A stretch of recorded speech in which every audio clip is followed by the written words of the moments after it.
Wasn't last night. No, it wasn't. Think we could turn up the heat? I just did, give it a chance to warm up. Here. In the meantime, have some coffee. That'll make you feel better. I know what'll make me feel better. It's not the coffee. Yes, it is. Because your eyes are blurry and mouth is dry and you have a headache. How do you know I have a headache? Because those are always the symptoms when you have a hangover. Your eyes are blurry, your mouth is dry, and you have a headache, not to mention a lousy disposition. I have a charming disposition today. I am ecstatic, I'm wonderful, and I'm handsome, and I'm content, and it's all due to the attention that my lovely, sexy, voluptuous wife has given me. Can I tell you something? Sure, what?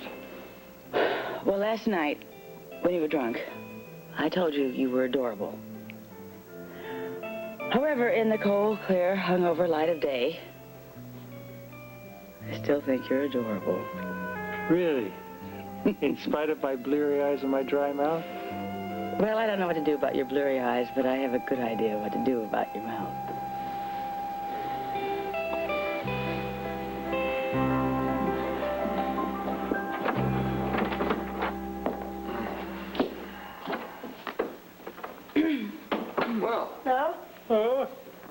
It looks like the gatehouse.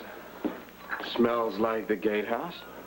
Why, I think it is the gatehouse. And you did abandon it last night, remember? Oh, what is this, squatter's rights? It's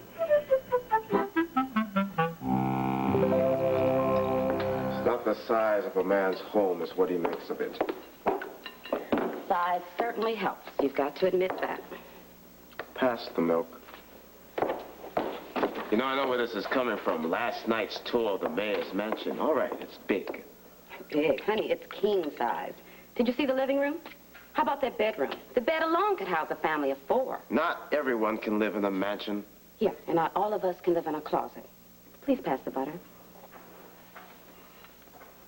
There's nothing wrong with this place. Sure, nothing wrong if you don't mind living in a glove compartment. I mean, when I think of Laura, when I think of all she has, all that room to wander around in... You get jealous. I get envious. She must be the luckiest girl in the world. We can't afford it. Is that so difficult for you to understand? I did not ask you for the Taj Mahal. It was a bigger apartment. How big? Big enough for the 2 of us, which right now, Daddy, this isn't. You can see that.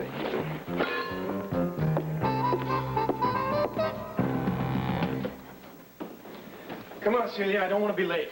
Plenty of time. Let me make sure I have everything. Now, Brian's going to be waiting for me. You said 9 o'clock. You'll be a half an hour early. Look, you are paid to guard me, not to ruin my life for me, all right? Grant, he's just doing his job. Yeah, well, he's cramping my style. You have to stand so close. Those are my orders, sir. So for once, can't you ignore your orders and stay here today? Then who'll protect you? I can protect myself. Look, my assignment is to watch over you whether you like it or not. Just for the record, I don't like it. And as long as we're on it, I'm not real nuts about you either. Well, that's unfortunate, sir. However, if you like, I guess I could call the Bureau and have them assign someone else. That wouldn't really solve my problem. No, sir, probably not. Grant, may I have a word with you? Celia, I just said we've got to get going. I know. It won't take long, though.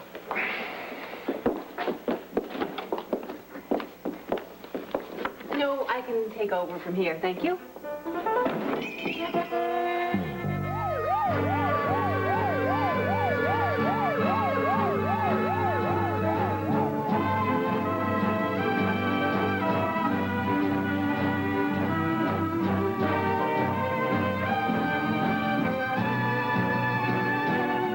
Jamila, you know what I said last night about us being friends? I'm glad to see it's still true. Pal's a pal. No matter what. Make yourselves at home. What does he mean by a pal's a pal? Well, we had a reconciliation of sorts. Excuse me, but it seems to me a reconciliation means you have to be friends and then have something that... have a fight or something and then make up. I don't remember you two being friends.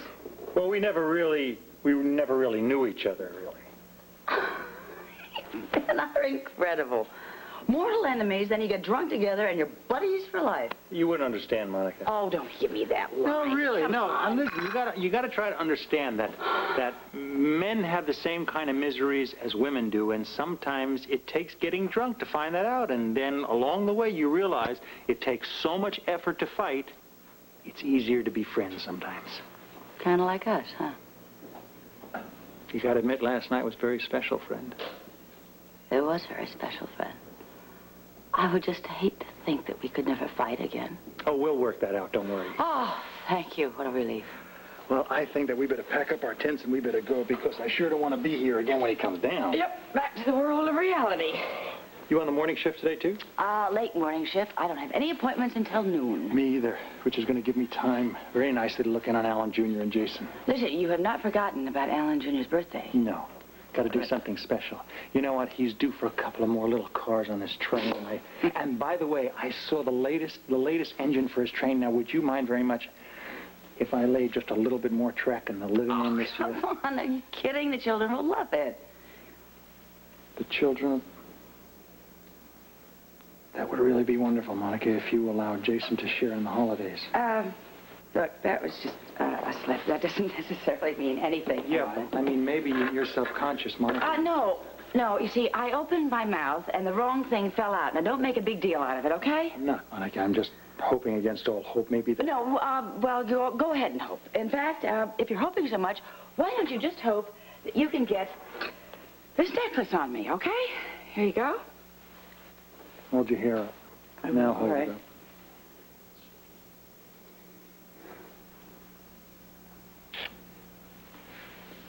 Thank you. Anything for you. Anything? Within reason. How about the Avalon stock investment? How about it? You know what? I'm in such a good humor. You could probably talk me into anything. Probably. Shall we go? Yeah, you bet.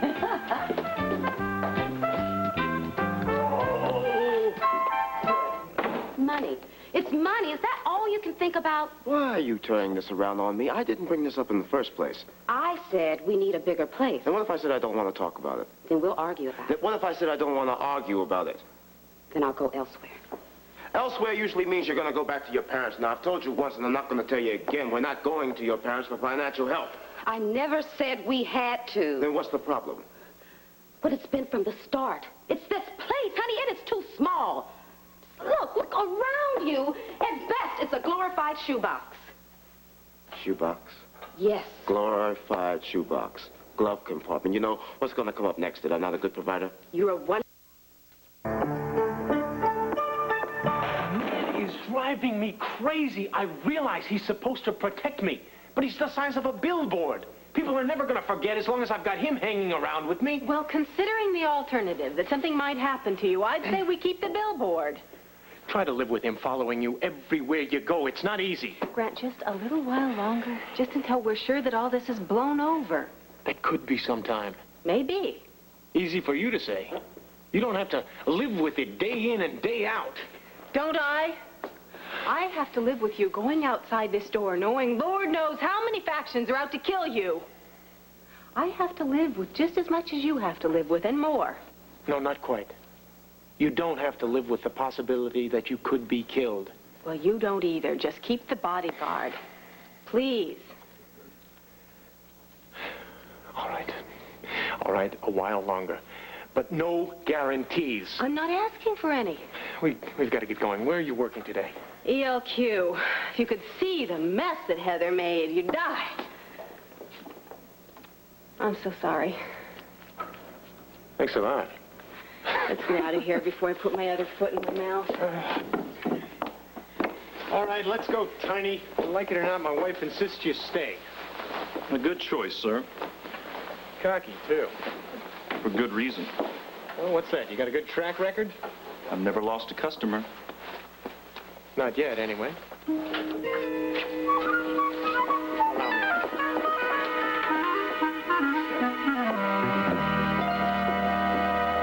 Hangover? What hangover?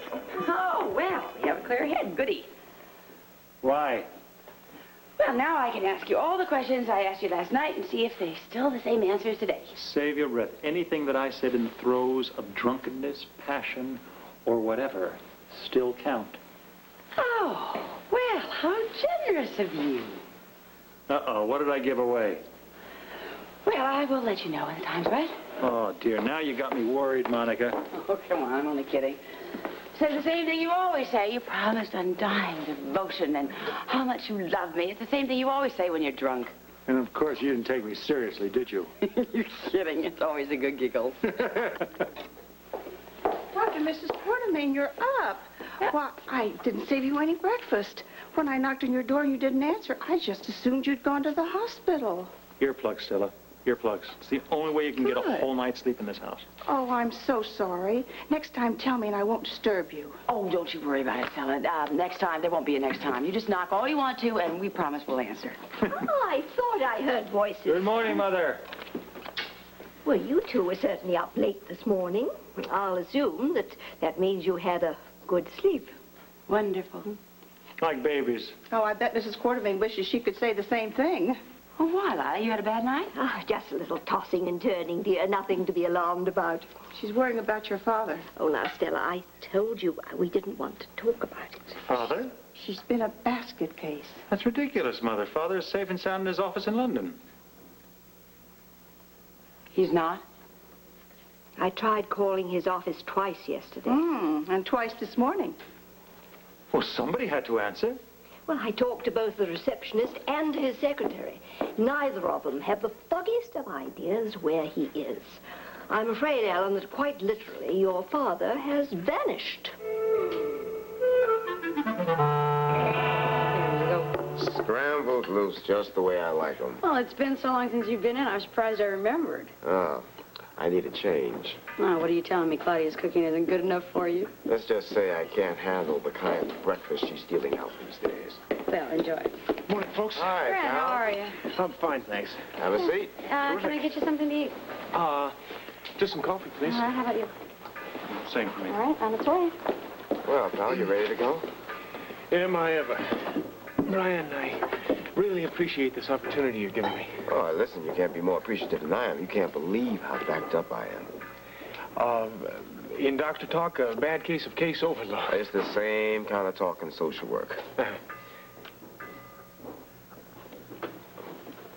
Grant. Yeah? Tell me something. Are you going to take this guy everywhere with you?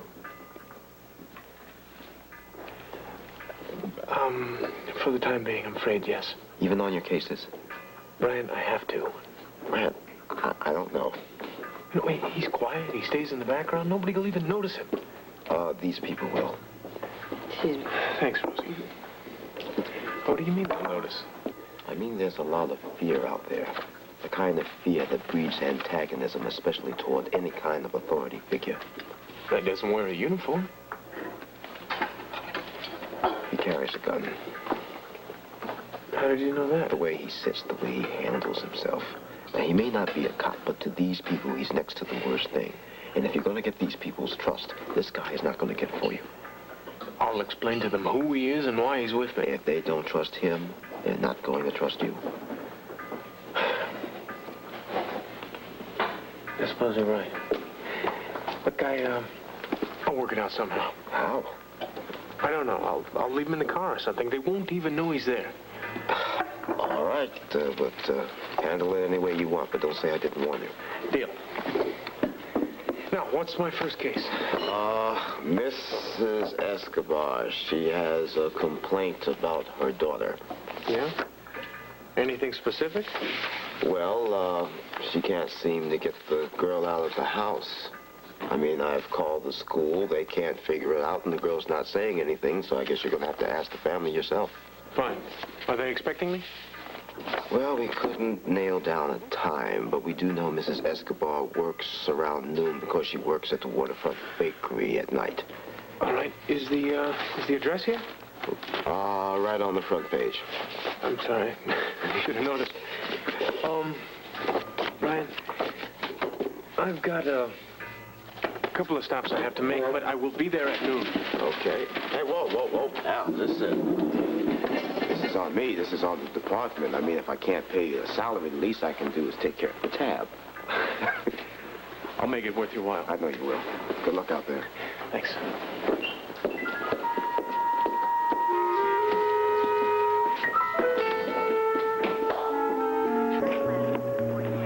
You know, it didn't just get up and walk away all by itself. Amy, there's no use accusing the entire medical staff. It's only a brochure. Well, it's only a brochure, but as soon as everybody found out that Avalon was going to be opening up here, you can't even find a free brochure. You sure you didn't misplace it yourself? I'm positive. I left it underneath the clipboard. I was just looking at it the other day.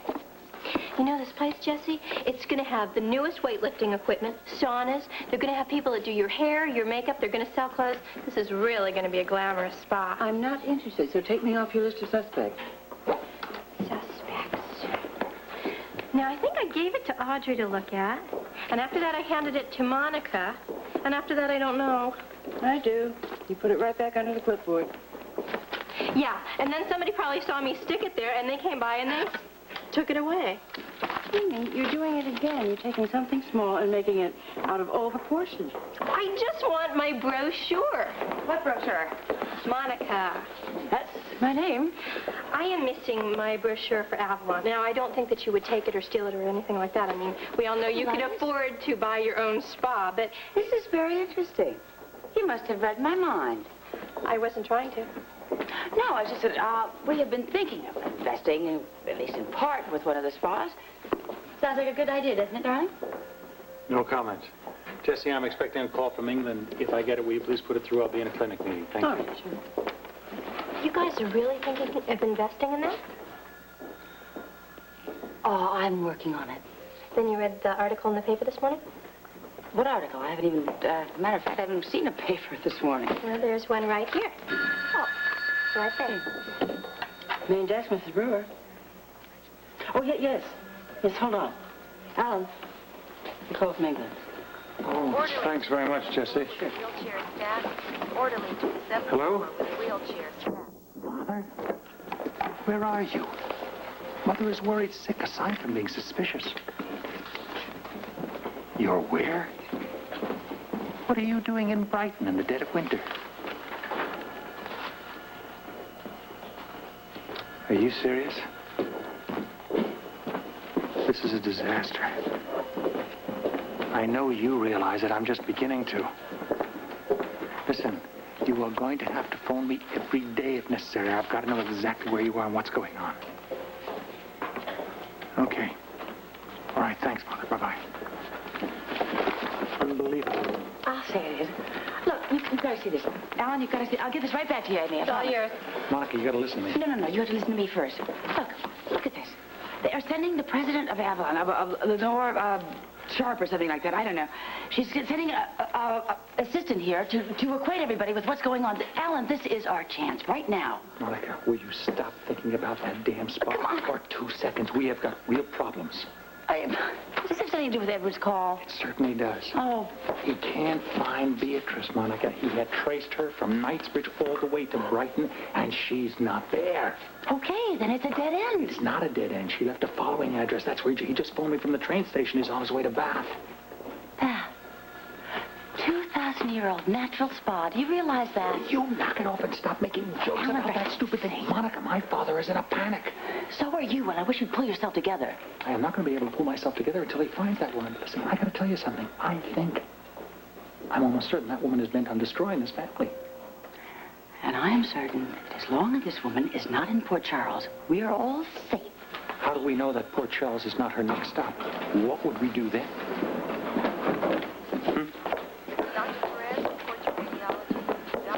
Hi. What brings you here? Brian's out. Oh, wait a minute. I know where Brian is. You're the one I need to talk to. Me? I need some advice. I'd be happy to give you some. I don't know if it'll be the best, but I'll be happy to try. Well, good. How about the lounge? Mm-hmm. Jesse, is it okay? I'll be right back. Sure. I need a job. Well, he doesn't seem to be bothering you now. Yeah, only because this is a police station. He felt it was safe for him to wait in the outer office. I don't see what I can do for you. Robert, I need your help. Call it guidance or direction or whatever you will. I just have got to get rid of this guy. Look, Grant, if something happens to you, I don't want to be responsible. I'll watch myself. Yeah, and they're probably going to be watching you, too. I mean, the DVX, I mean. This could be just the sort of situation they're looking for. Oh, come on, Robert. You know as well as I do. If the DVX had wanted to get to me, they'd do so, bodyguard or no. All right. That brings us back to the initial point. What do you suppose I can do? I realize you can't just pull the guard, but I thought maybe you could intercede on my behalf with the WSP. They might listen to you. In a case like this? No way. Look, it's too big a risk. Something happens to you, that's a big embarrassment to the United States. All right. I'll sign anything they want. Release forms, whatever. They're still going to want an explanation. That's easy. Tell them the man is intruding on my life. I've already lost one job with his help, and now I've got a second job that's threatened. Wasn't it where you found work? I'm doing volunteer work with Brian Phillips. Social work? Mm-hmm. So how's the guard affect that? Whether he does or doesn't isn't really the question. Brian thinks that he will, and Brian is my boss. Well, all right, Brian's flexible. He should understand your position. I'm sure he does. And if I really wanted to keep the guard, I imagine I could. But Brian also pointed out that an authority figure like that is likely to intimidate a lot of the people I'm working with. Hell, he intimidates me. Yeah, okay. I can see your point. Some of the neighborhoods you could be working in, a guy like that could get you into more trouble than he'll get you out of. Exactly. Then you'll help. Make a few calls, but I promise nothing. I understand. If I just have somebody like yourself to plead my case, that might do it. See what I can do. Great. Thank you, Robert. Good luck with the job.